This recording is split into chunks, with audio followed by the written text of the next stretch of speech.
Hello दोस्तों, welcome to JMS competition classes. स्वागत है आप सभी लोगों का जेएमएस कंपटीशन क्लासेस में।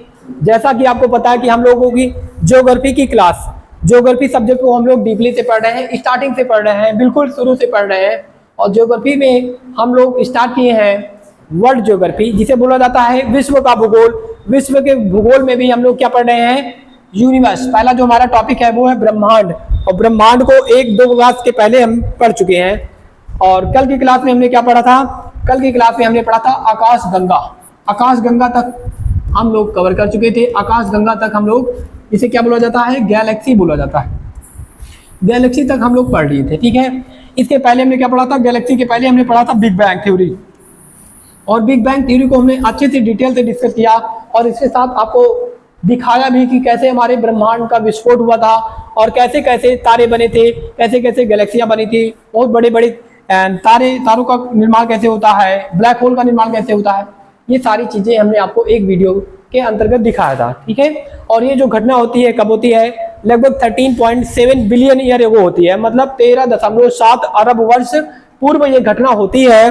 और ये घटना के बारे में कौन बताता है? सबसे पहले ये घटना के बारे में बताते हैं बेल्जियम के एक पादरी होते हैं, जिनका नाम होता है जॉर्ज लेमेत्रे।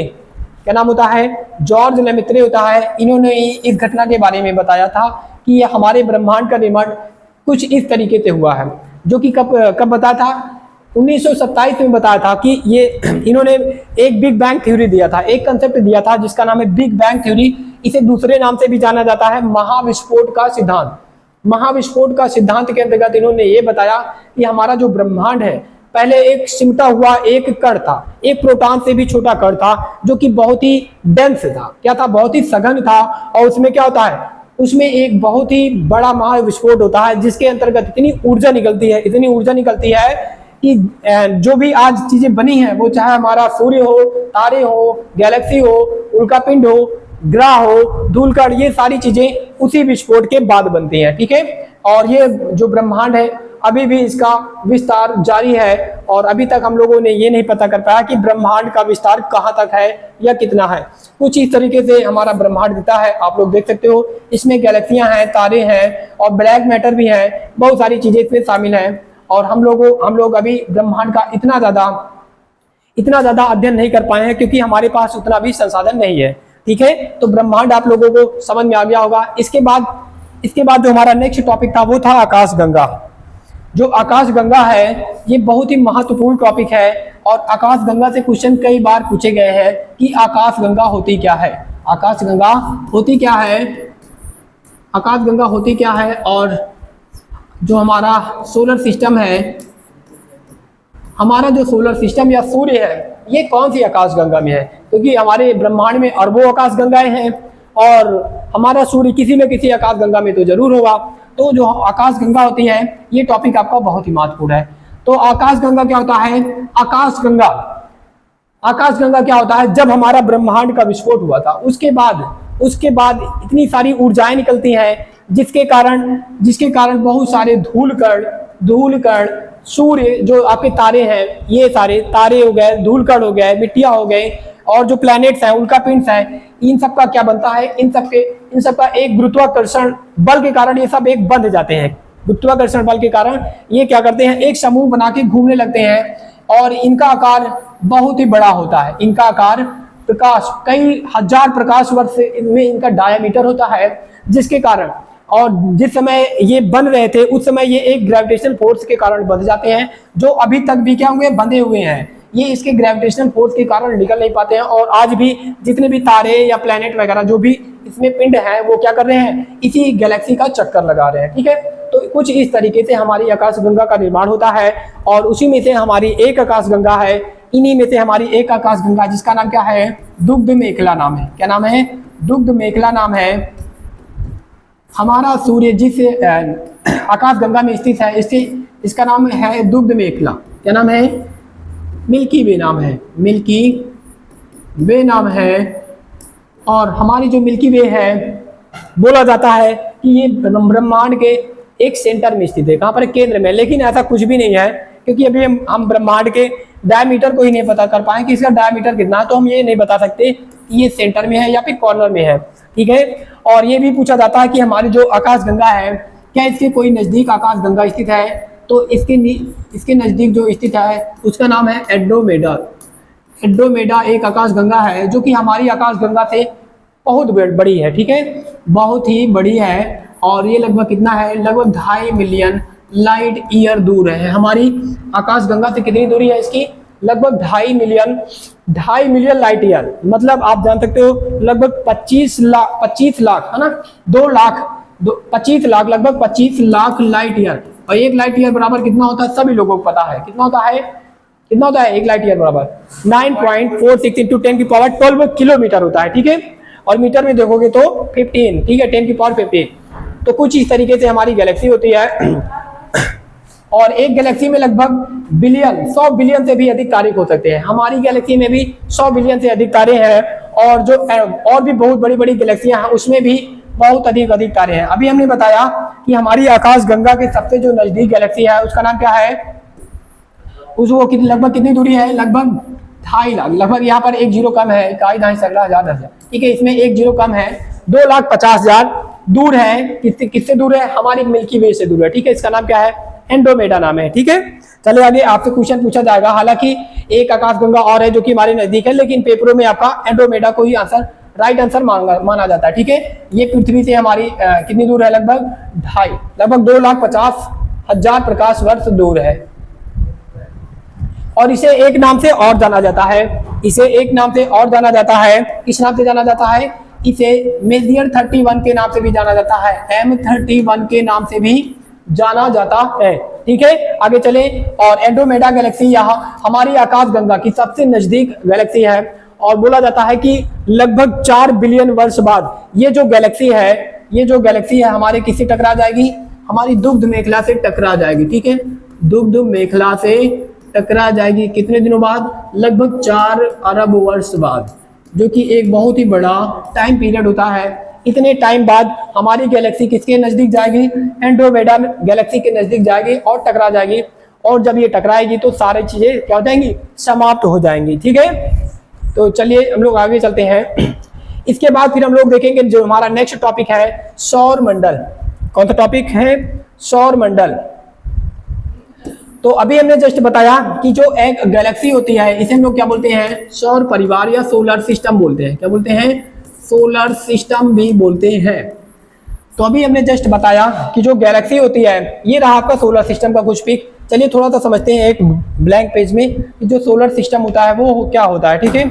तो ये रही कुछ इस आकार की हमारी क्या है? गैलेक्सी है, ठीक है। कुछ इस आकार की हमारी गैलेक्सी है जिसमें बहुत सारे अरबों खरबों क्या है? तारे हैं, धूलकण है, मिट्टियां हैं, बहुत उल्कापिंड है, ठीक है। बहुत सारे एस्टेरॉइड्स वगैरह भी हैं। ऐसे करके आपके तारे पूरे गैलेक्सी में आपके तारे हैं। और ये जो तारे हैं पूरी गैलेक्सी के क्या कर रहे हैं? चक्कर लगा रहे हैं, ठीक है। हमारा जो सोलर सिस्टम है वो खुद चक्कर लगा रहा है गैलेक्सी का।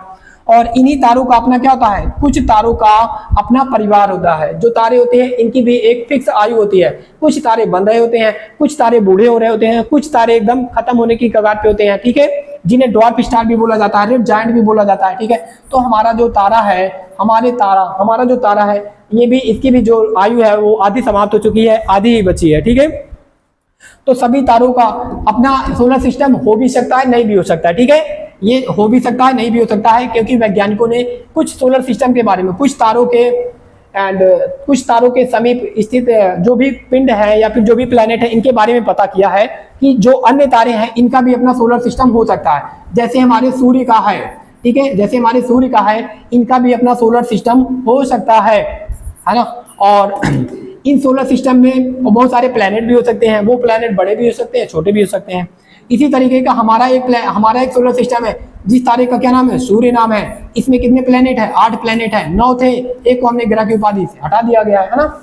इसी तरीके से और भी सूर्य हैं, और भी तारे हैं जिनका अपना सोलर सिस्टम हो सकता है। और उनके सोलर सिस्टम में स्थित जो ग्रह है उन पर भी जीवन उपस्थित हो सकता है, ठीक है। ये हम क्या कर सकते हैं? केवल अनुमान लगा सकते हैं। हमने अब तक जो नासा है उसने क्या किया है? उसने हबल टेलीस्कोप क्या किया है? अंतरिक्ष में छोड़ा है, जो क्या करती है? कई लाइट ईयर दूर क्या करती है? स्टार का अध्ययन करती है, बताती है कि इस तारे का टेम्परेचर कितना है, इसके पास कितने प्लैनेट्स हैं। वो केवल इस जो वहां से रोशनी आ रही है होती है एंड रेडियो वेव के माध्यम से ये लोग अध्ययन करके बताते हैं। ठीक है, तो हम वहां पर गए तो है नहीं, हम लोग वहां पर जा तो सकते नहीं क्योंकि हमारे पास इतनी टेक्नोलॉजी नहीं है और इसकी जो दूरी होती है कई लाइट ईयर दूर होती है। ठीक है, मिनिमम जो हमारे स्टार के सबसे नजदीक तारा है उसका नाम हमने बताया था, उसका नाम क्या है, प्रोक्सिमा सेंचुरी नाम है। ठीक है, प्रोक्सिमा सेंटारी नाम है और ये लगभग 3.26 लाइट ईयर दूर है। इसे 4 लाइट ईयर दूर भी मान सकते हो। ठीक है, तो ये सबसे नजदीक का तारा है और 1 लाइट ईयर आप जानते हो कितना दूरी होती है, यहाँ तक जाने में आपको 50,000 साल लग जाएंगे। तब तक ऐसा कोई टेक्नोलॉजी या यंत्र या वायुयान नहीं बना है जो इतनी दूरी तय कर सके। ठीक है, तो हम लोग क्या करते हैं, केवल अनुमान लगाते हैं, अध्ययन के द्वारा अनुमान लगाते हैं कि किसी स्टार का जो अपना सोलर सिस्टम है यहाँ पर जीवन हो सकता है, नहीं हो सकता है।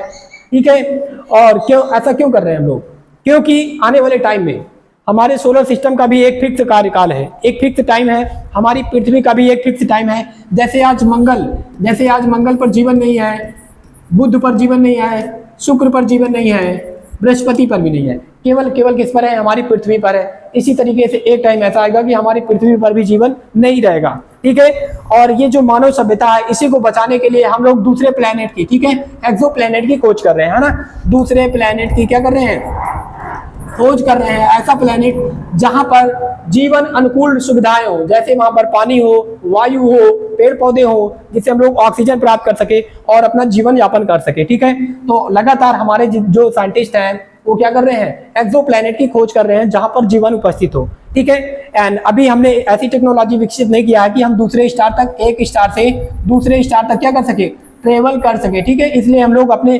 नजदीकी प्लेनेट पर जीवन योग्य बनाने, स्थिति बनाने, जीवन योग्य स्थिति बनाने के लिए प्रयत्न कर रहे हैं। जैसे हमारे जो सबसे नजदीक है हमारा प्लेनेट वो वीनस है, लेकिन वहां का टेम्परेचर इतना ज्यादा है कि वहां पर आप जीवन योग्य स्थिति नहीं बना सकते हो।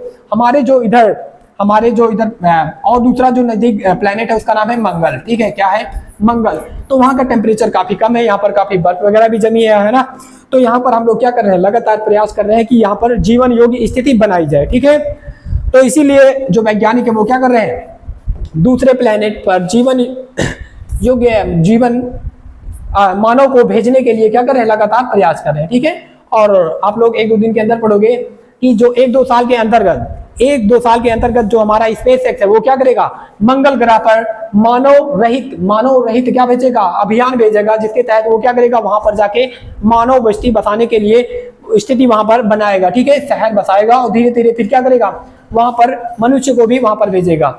तो हमने समझा सारी चीजें कि सोलर सिस्टम क्या होता है, सोलर सिस्टम एक तारे का अपना परिवार होता है। ठीक है, क्या होता है, एक तारे का अपना सोलर सिस्टम क्या होता है, परिवार होता है। ये रहा आपका सूर्य, हमारा भी एक परिवार है, 1 2 3 4 5 6 7 एंड 8। ठीक है, एक छोटा सा प्लेनेट है जिसे प्लूटो बोलते हैं, है ना। ये रहा आपका सोलर सिस्टम, ये रहा आपका अपना तारा, इसका नाम क्या है, सूर्य नाम है। ठीक है, और यहाँ पर आपके प्लेनेट सारे लगे हुए हैं, जिस पर एक ही प्लेनेट पर जीवन है, जिसका नाम क्या है, पृथ्वी नाम है। ठीक है, क्या नाम है, पृथ्वी नाम है। ये रहा आपका मंगल, यहाँ पर आपके हैं एस्ट्रोइड्स, ये आपका क्या है, हालांकि हमने इसे और बड़ा बनाना चाहिए, ये आपका है जुपिटर, ये है सैटर्न, ये है आपका यूरेनस, ये है नेपच्यून और ये है प्लूटो। ठीक है, ये क्या है, प्लूटो। तो कुछ इस तरीके से आपके क्या है, सोलर सिस्टम का स्ट्रक्चर है, जिसमें सारे जो प्लेनेट है ये सूर्य का क्या कर रहे हैं, सूर्य का चक्कर लगा रहे हैं, अपनी अपनी कक्षा में चक्कर लगा रहे हैं, है ना, इसमें लगा रहे हैं, अपनी अपनी कक्षा में लगा रहे हैं। चलिए इसको हम और एक अच्छे एनिमेशन से समझते हैं, चलिए तो आइए समझते हैं एक एनिमेटेड वीडियो के माध्यम से, जिसमें सारी चीजें बहुत अच्छी से समझाई हुई हैं। ठीक है, ये रहा आपका सोलर सिस्टम, जिसमें बीच में आपका दिख रहा है सूर्य, और इसके चारों तरफ सारे प्लेनेट क्या कर रहे हैं, चक्कर लगा रहे हैं। ठीक है, इसके चारों तरफ सारे प्लेनेट क्या कर रहे हैं, चक्कर लगा रहे हैं। ये स्टॉप क्यों हो गया, नहीं इसके पहले तो चला था। ठीक है, स्टार्ट कर दें, चलो ठीक है, रहने दो थोड़ा सा चले। ये हमारी अर्थ है जो कि हमारे सोलर सिस्टम का एक भाग है, एक क्या है, ग्रह है।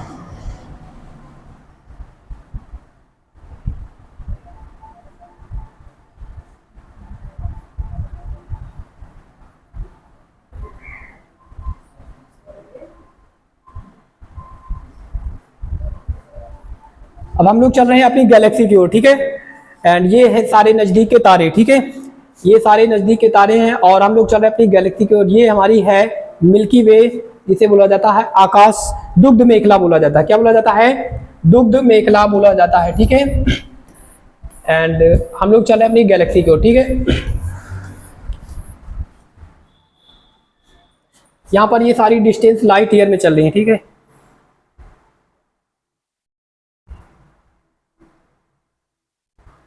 ये है हमारी गैलेक्सी, ठीक है। अभी हमने बताया हमारी जो गैलेक्सी है वो किस आकार की है। ये हमारी गैलेक्सी है, ठीक है। जहां पर गैलेक्सी के एक कॉर्नर पे हमारा कौन स्थित है? हमारा सूर्य स्थित है, ठीक है। और स्थित है, ये रहा हमारा सूर्य, जो कि गैलेक्सी के काफी राइट कॉर्नर में है और इसका जो सेंटर है वो यहाँ पर है ना। यहाँ पर बहुत सारे देख रहे हो आप लोग, गैस, धूल, कण और तारे, ये बहुत सारी चीजें इसमें शामिल है। एंड इसमें जो मुख्य चीजें हैं वो है सूर्य, ठीक है। सूर्य, हमारा जो सूर्य है। एंड अब हम लोग चले अपने सूर्य की ओर, ठीक है। आप लोग देख सकते हो ये रहा हमारा सूर्य, ठीक है।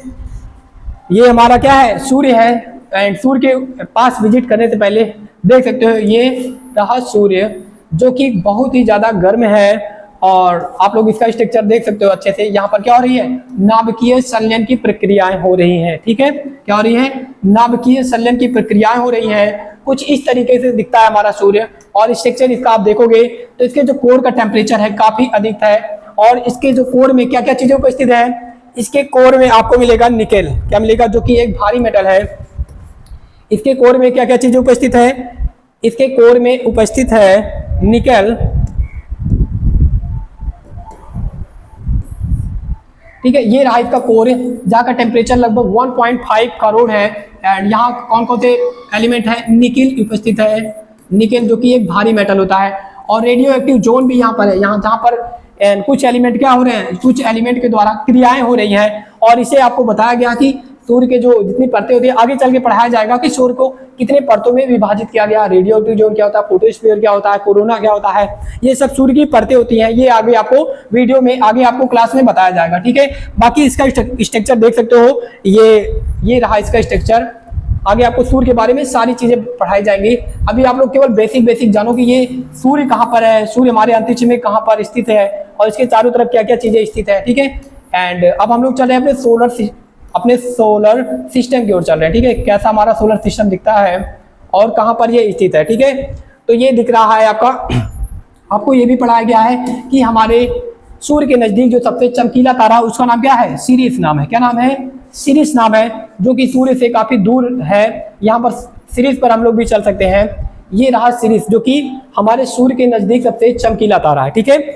ये है आपका सिरिस। ये भी एक तारा, हालांकि ये चमकते हुए नहीं दिख रहा है आपको, ठीक है। ये आपको चमकते हुए नहीं दिख रहा है। एंड ये तारा नहीं है, ठीक है। सिरिस ये तारा नहीं है, ये आरिस आपका एक पिंड है, ठीक है। ये आपका एक एस्टेरॉइड है। सिरिस की ओर हम लोग ले चल रहे हैं। आपको एक मिनट रुकिए।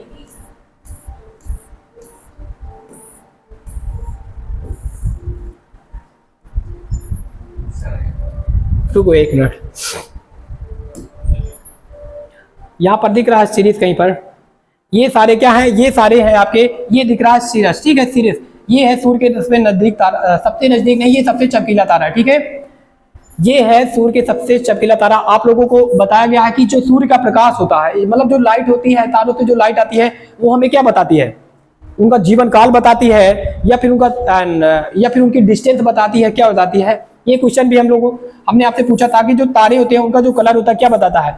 उनका जीवन काल बताता है कि कौन सा, अगर पीला है और नीला है या फिर सफेद है, तो ये क्या बताता है? उनके जीवन काल के बारे में बताता है। अगर नीला प्रकाश होता है, इसका मतलब तारे का जन्म अभी अभी हुआ है, ठीक है, अभी अभी हुआ है। अगर लाल है या पीला है, लाल है, इसका मतलब तारा क्या हो रहा है? बूढ़ा हो रहा है, मतलब अब धीरे धीरे वो रेड जायंट की ओर बढ़ रहा है, अब उसका जीवन काल समाप्त हो रहा है, ठीक है। तो ये हमारे सूर्य के सबसे नजदीक सबसे चमकीला तारा, इसका नाम क्या है? सिरिस नाम है, ठीक है।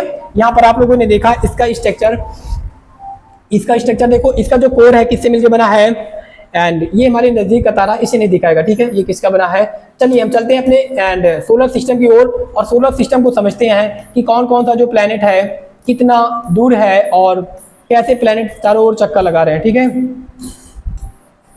ये रही आपकी गैलेक्सी, ठीक है। गैलेक्सी में बहुत सारे तारे हैं, अभी हमने जस्ट बताया, और इसका जो व्यू है काफी अच्छा दिखता है, ठीक है।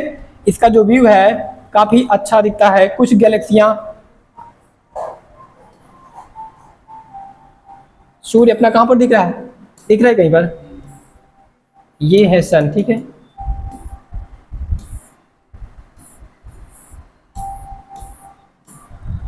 एक मिनट रुको, हम लोग चलते हैं सूर्य की ओर, ठीक है।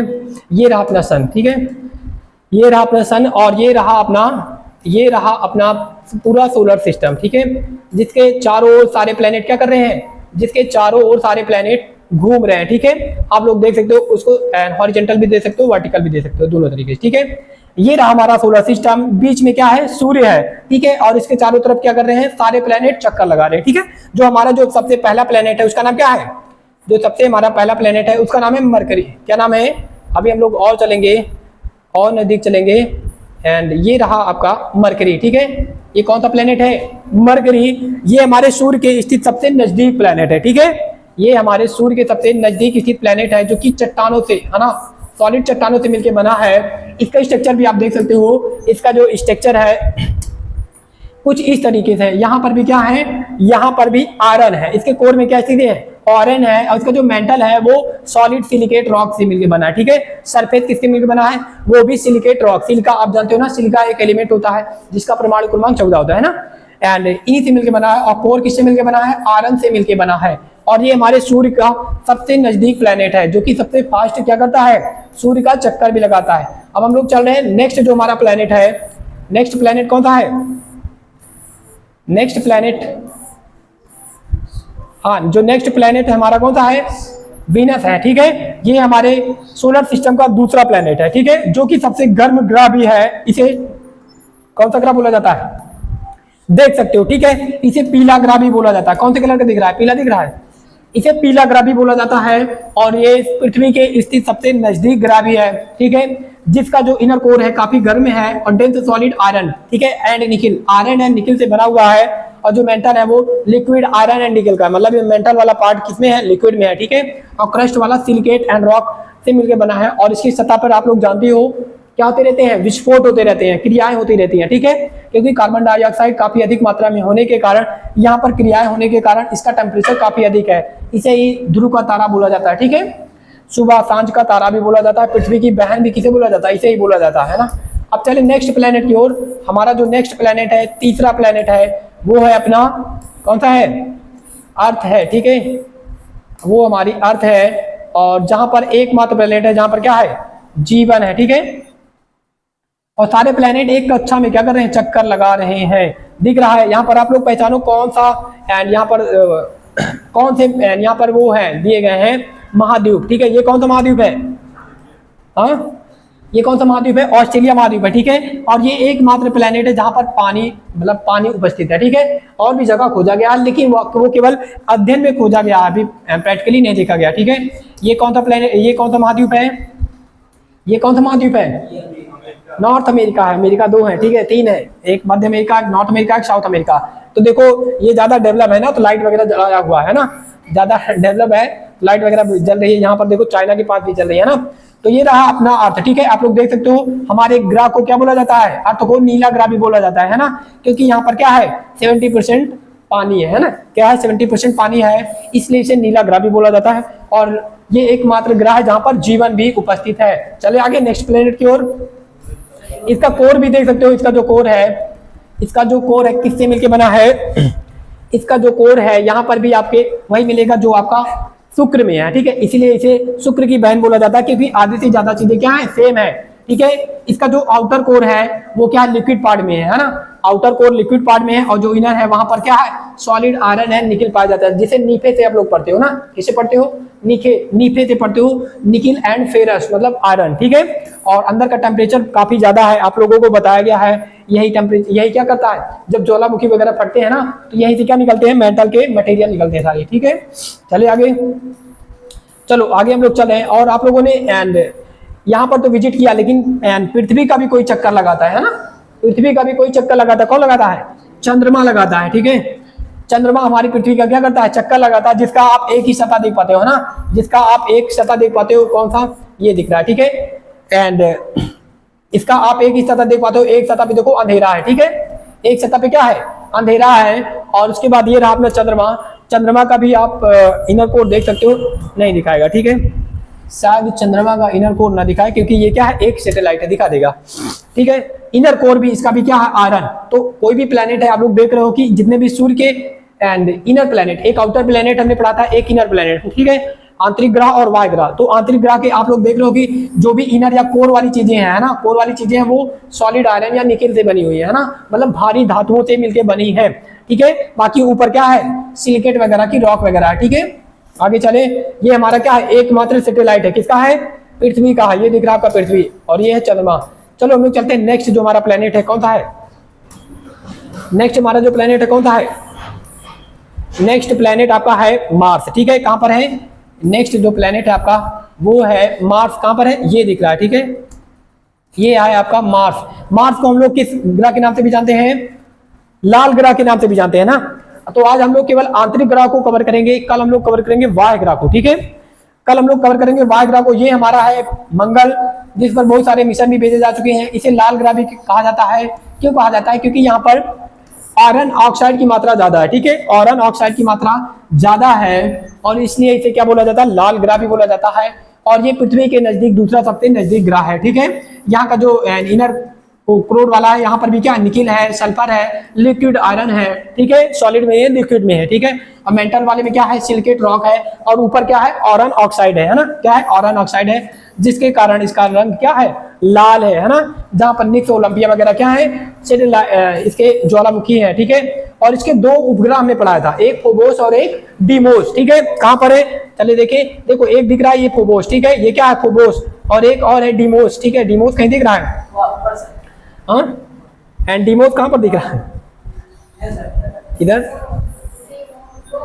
डीमोस इधर ही होगा, ठीक है, कहीं पर।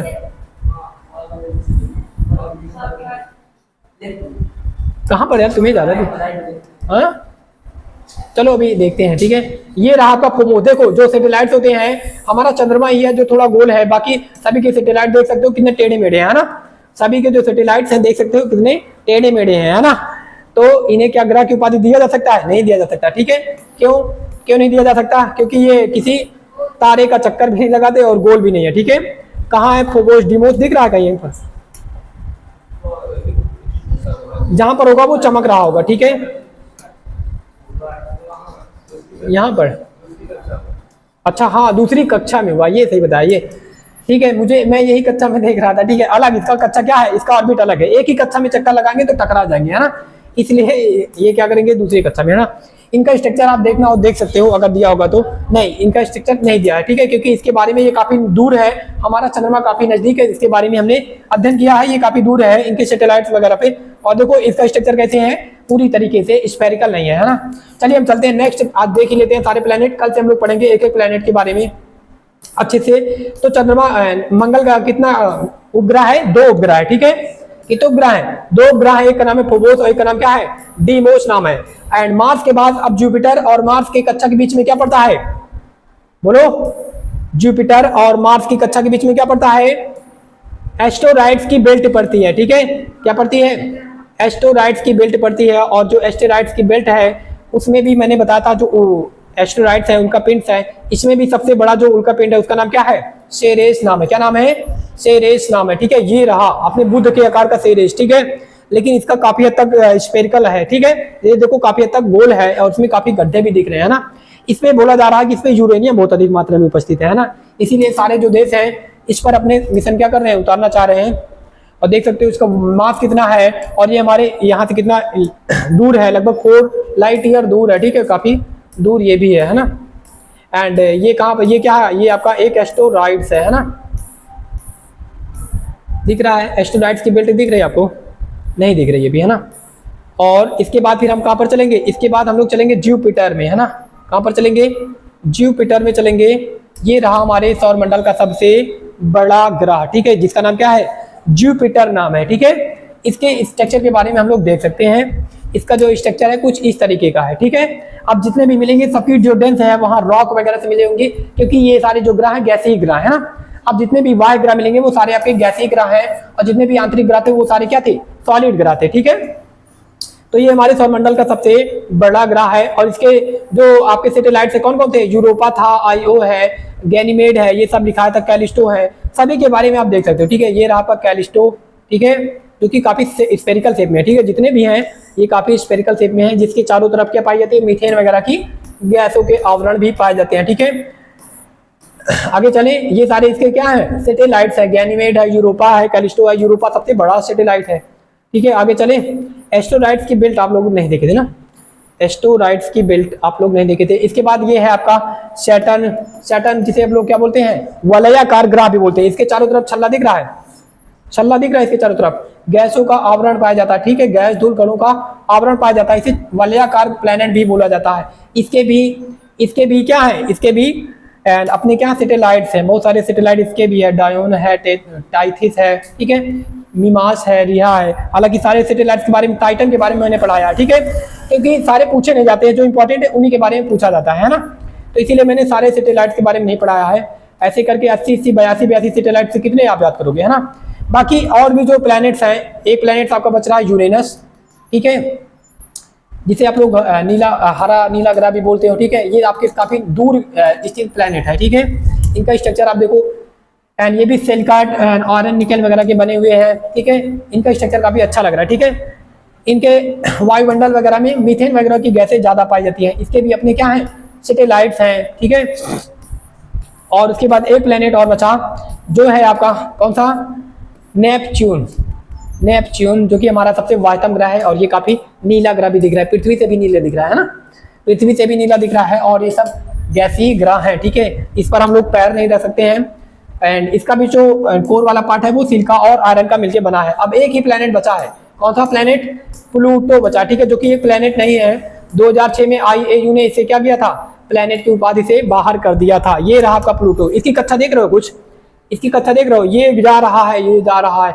उसके बाद फिर ये जा रहा है, ये जा रहा है, सब जगह घूमाता है। ठीक है, अपनी कक्षा में चक्कर नहीं लगाता है, इसीलिए इसे 2006 में आईएयू ने क्या किया, ग्रह की उपाधि से हटा दिया। इसका वो देखो शेप, देखो इसका शेप भी ज्यादा गोलाकार नहीं, काफी छोटा प्लेनेट है। ठीक है, गोलाकार तो है लेकिन काफी छोटा है, जिसके कारण, और ये दूसरी कक्षा में चक्कर लगाता था, इसीलिए इसे ग्रह की उपाधि से हटा दिया जाता है ना, इसीलिए इसे ग्रह की उपाधि से हटा दिया जाता है। ठीक है, चलिए आगे, चलिए आज की जो क्लास है हम लोग यहीं तक, सोलर सिस्टम को हमने देखा अच्छे से, सारे प्लेनेट के ऊपर विजिट किया, और ये भी देखा कि सारे जो प्लेनेट में इसकी जो आंतरिक परतें हैं किस चीजों से मिलकर बनी है, कौन सा मटेरियल से बना है, कौन सा प्लेनेट हमारे सूर्य के सबसे नजदीक है, कौन सा सबसे वाय है, और कौन सा प्लेनेट किस कलर का है, सारी चीजें हमने देखा। ठीक है, तो बाकी की जो चीजें हम लोग नेक्स्ट क्लास में एक्सप्लोर करेंगे।